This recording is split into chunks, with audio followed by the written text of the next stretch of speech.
Welcome to Lesson 10.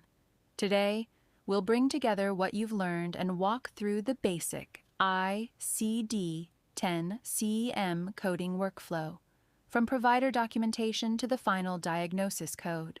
Today, we'll follow the basic coding workflow from beginning to end. We'll start with the provider's documentation, identify the diagnosis, find the main term, use the alphabetic index, verify the code in the tabular list, apply the appropriate guidelines, and then assign the final code. Every coding decision begins with the provider's documentation. Start by carefully reviewing the medical record and identifying what diagnosis the provider actually documented. Remember, coders code from the documentation. We do not make our own diagnoses. Once you've reviewed the documentation, identify the diagnosis that needs to be coded. In this example, the provider documents hypertension. That documented condition becomes the diagnosis we need to locate in the ICD-10-CM code set. Next, identify the main term, the key word that represents the documented diagnosis. For hypertension, the main term is hypertension. This is the term you'll look up in the alphabetic index to begin your code search. The alphabetic index is where you begin your code search. Locate the main term and carefully review any subterms, indented entries, and instructions underneath it. The index helps direct you toward the appropriate code, so make sure you follow the entries carefully. One of the most important habits for beginners is to never stop at the alphabetic index. The index helps you locate a possible code, but you must continue to the tabular list. This allows you to verify the code and review any instructions that may affect code assignment. Once you reach the tabular list, verify that the code description matches the documented condition. Look for applicable inclusion notes, excludes notes, and other coding instructions. Also make sure the code is complete and contains all required characters before moving forward.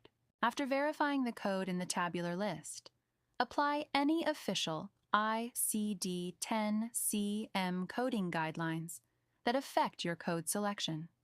These guidelines help you determine how diagnoses should be reported in different coding situations and help ensure that your code is assigned correctly. Before assigning the final code, take one more look at the documentation.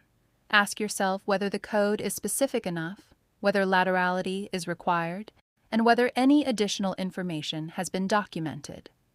The goal is to select the most accurate code supported by the record. Once you've completed each step, you can assign the final diagnosis code. Notice that the final code is not simply chosen from the first place you look.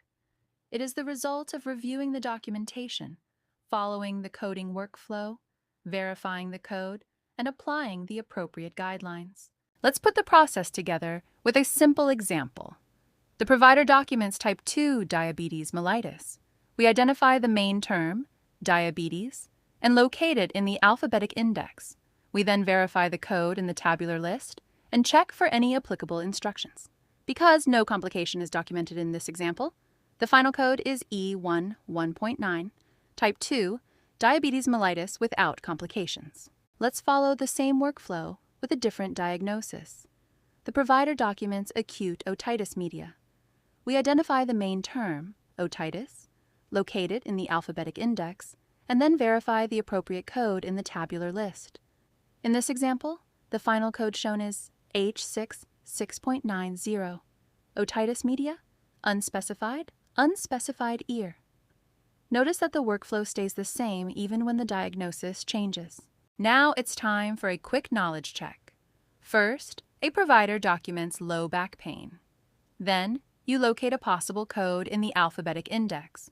What should you do next in both cases? The correct answers are C and B. Remember, coding starts with the medical record. The alphabetic index helps you find the code while the tabular list verifies it. Great job! You've learned the basic ICD-10-CM coding workflow, from provider documentation to the final code. Congratulations on completing the first module. Be sure to like and subscribe and come back for future lessons where we'll apply these skills to more specific coding situations.